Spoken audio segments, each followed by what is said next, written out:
It took less than 15 minutes to get legally married, and it cost $75. To get divorced took 37 months, cost me well over $100,000, 99% of all of my belongings and possessions that I had amassed for my whole life, everything from childhood. I lost all those things. I would never get married. Oof, that's rough. No, I don't think that's fair at all. Like a ridiculously disproportionate outcome. It sounds like the system really screwed him over.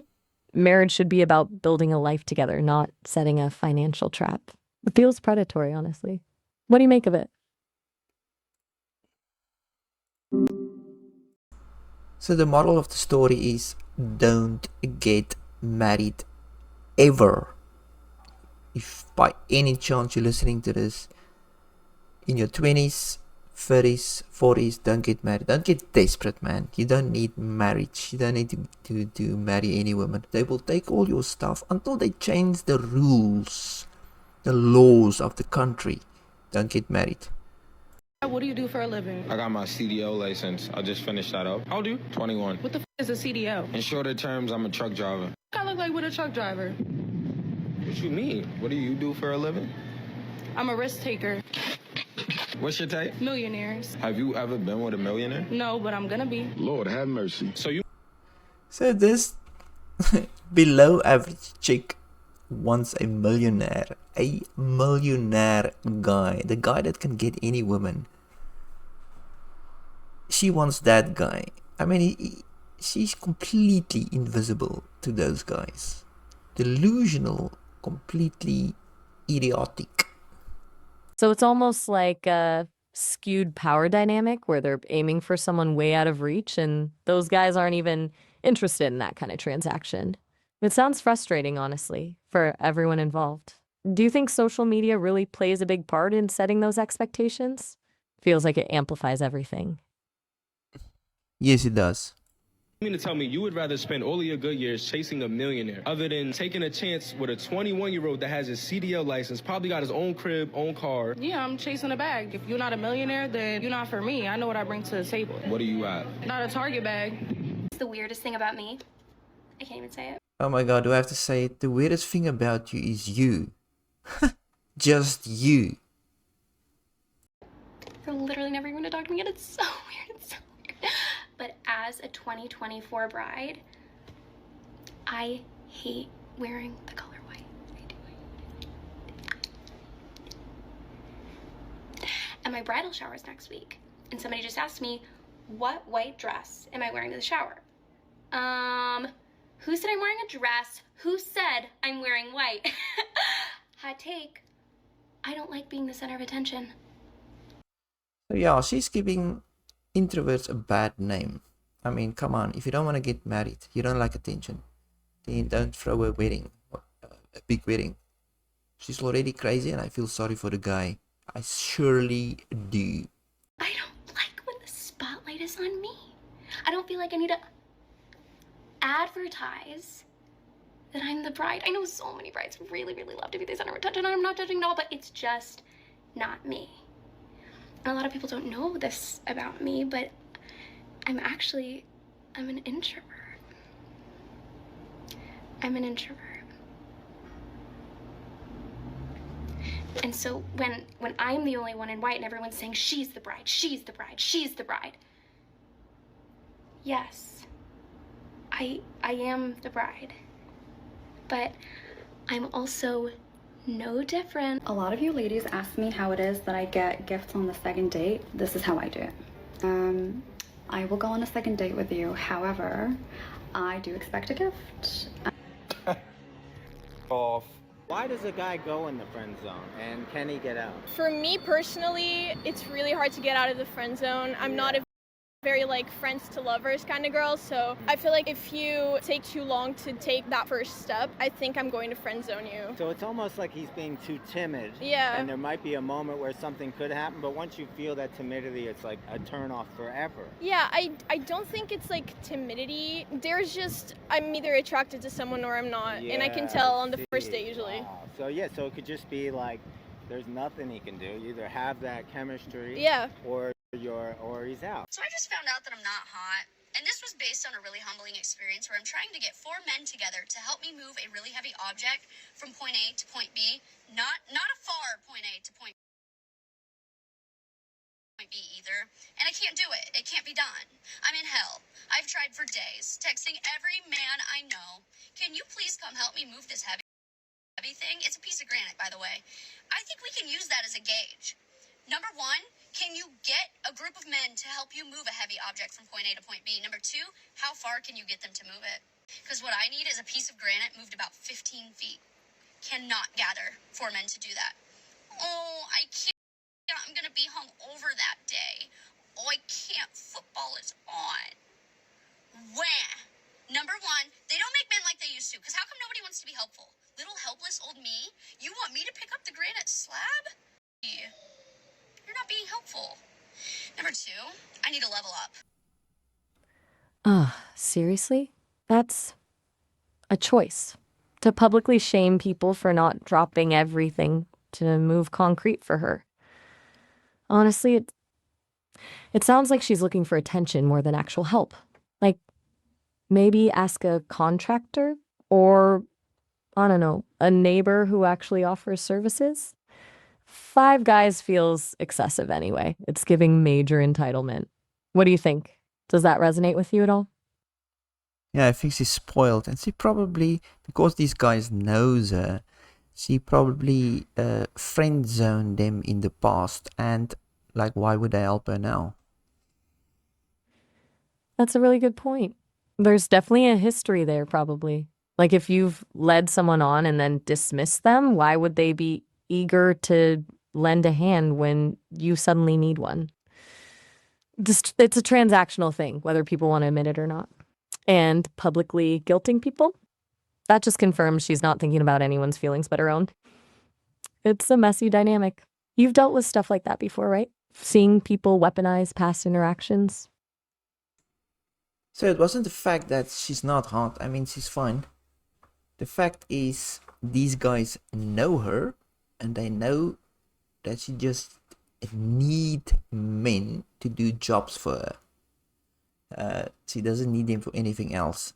I think they know her. That's why they have all these excuses. Believe me or not, I would never help her. I will delete her number. Period. I mean, she can literally go screw herself. Alright, buddy. I'm gonna tell you something. You're not getting friend zoned because you're too nice. Girls like nice guys. You're gonna get friend zoned because you're too available, too agreeable, too helpful. And on the flip side, you have no edge, no mystery, you have no leadership, you don't tease her or flirt with her or challenge her because you're afraid. Because you're afraid of rejection and you think it's safer just to hang out in the outskirts and just be around her. Yay, you get to be around her and maybe she'll change her mind.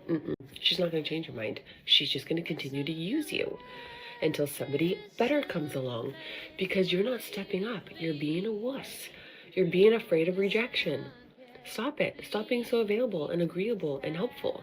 You've got to have some mystery and backbone and edge and some oomph. You know, that's why I friend zone guys because number 1, I'm not attracted to them. So find out what she's attracted to.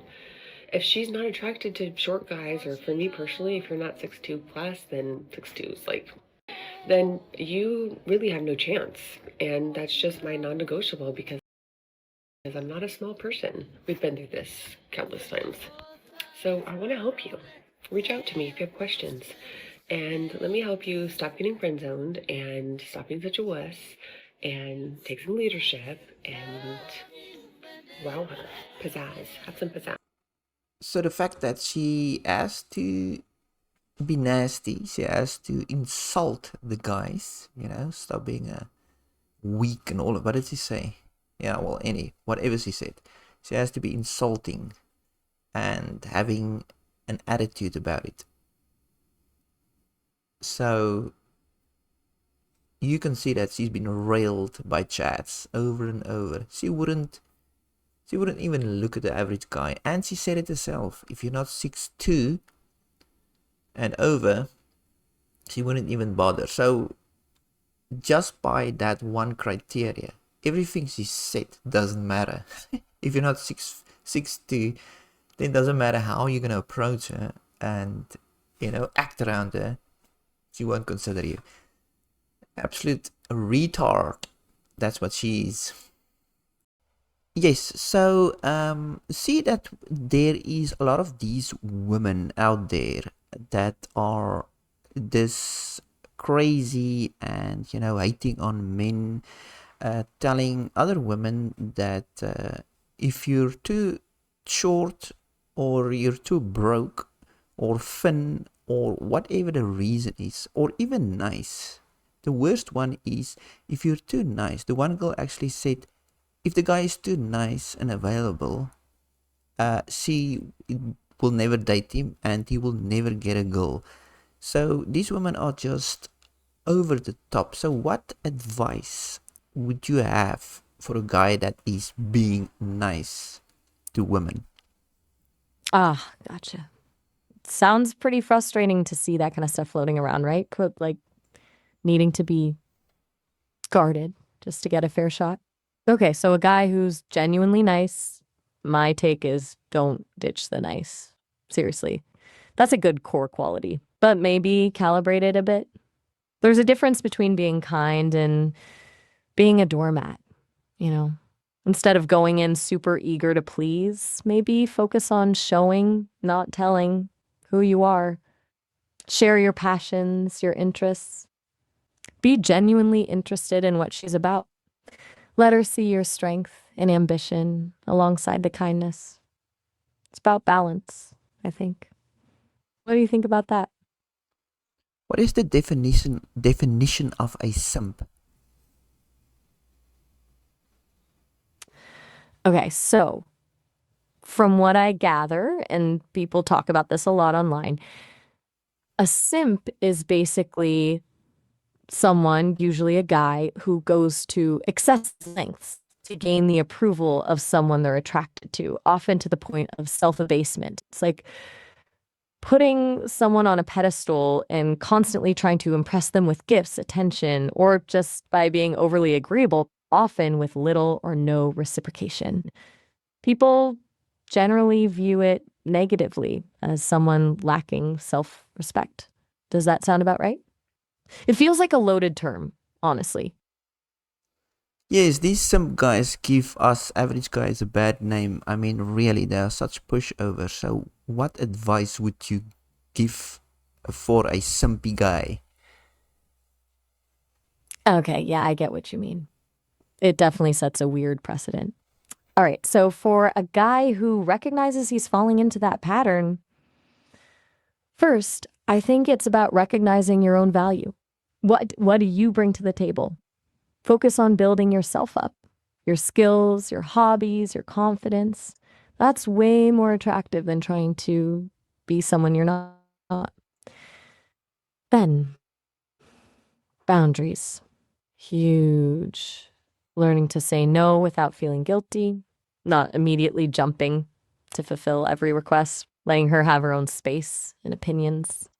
It's about treating her like an equal, not someone you need to win over constantly. Basically, stop seeking validation and start valuing yourself. Does that resonate? It's not about being a jerk, just self-respecting. So, do you have a question for my audience regarding all of this? Yeah, good idea. Okay, how about this? What's one small step someone can take today to focus on building their own value instead of seeking approval from others? I think that's a good starting point for reflection. What do you think? Would your audience respond to something like that? Yes, thank you. So, we'll talk later. Sounds good, Peter. Talk to you later. Ciao. Ciao. Yeah, so just a good look into modern dating and the type of woman you might come across. I mean, they are crazy. So if you like this video, like and subscribe, and yeah, ask me a few questions, even if you don't agree. Good.